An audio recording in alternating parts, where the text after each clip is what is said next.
Yes, ma'am. Your Honor, I am disturbed by Mr. Steele's representations to the court. The court has inquired. We have no way of knowing what it is or who it was that disclosed information that was contained within an ex parte conversation. Not only was there an ex parte communication that we requested as a state to be on record with the court, but there was communication made, I believe, to a person and his lawyer. I don't know that the reason that counsels took the podium was to address that particular issue so much as it was to try and assert an inaccurate, what he calls fact, and put it out there in the open as if it were true. But we certainly have the right to request ex parte communications. That's why we ask that the court reporter be present.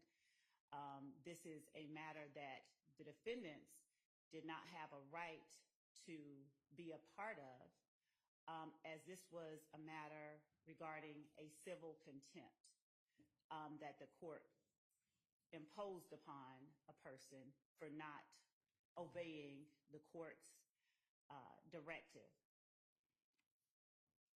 The state read the case that Mr. Steele cited. It does not stand for the proposition he asserts that it does.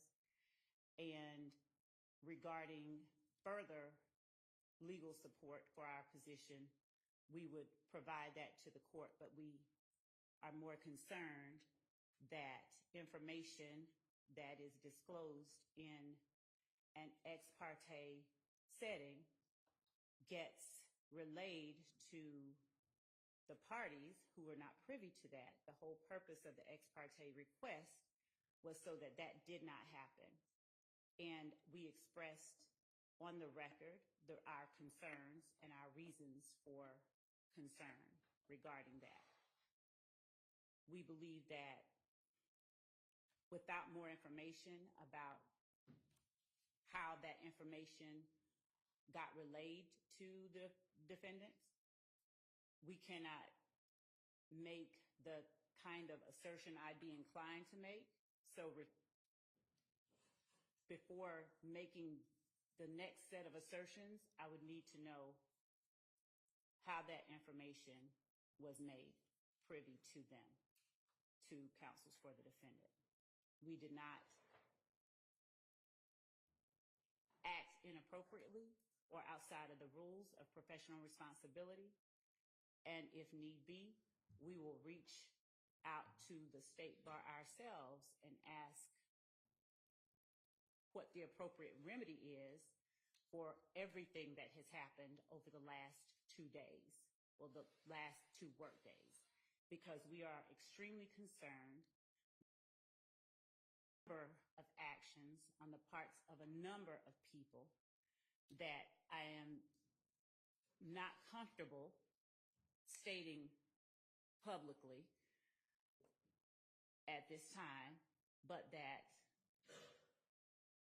would appear to call for being addressed in some other way. So as to Mr. Steele's request, I guess it was for a mistrial. I'm not even certain what all that was. I think it was probably more to make inaccurate assertions on the record public to whomever was within listening shot of his voice. And we would ask that the court strike everything that he said from the time he stood up and started talking after the court asked him where it was that he obtained the information that was made privy in counsel for this court. All right.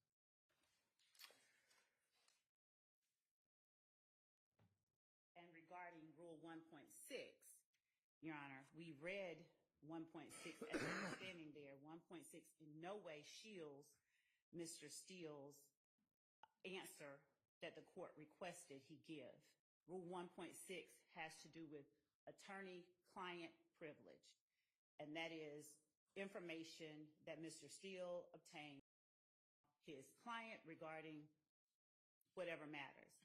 I don't know if the information was leaked to his client from someone who was in chambers, or if the information was leaked directly to Mr. Steele.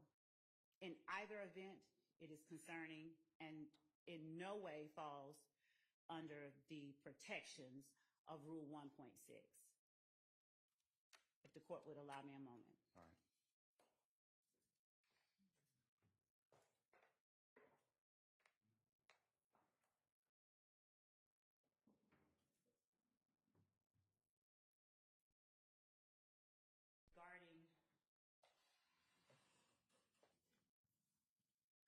Regarding further appropriate remedies, Your Honor, we would ask the court for an opportunity to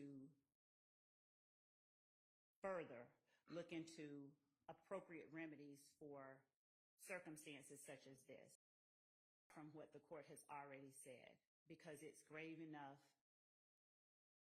when information is leaked from within the court's chambers regarding a matter that has been requested as ex parte, and we would ask for the opportunity to present to the court additional appropriate remedies that we believe are available. All right.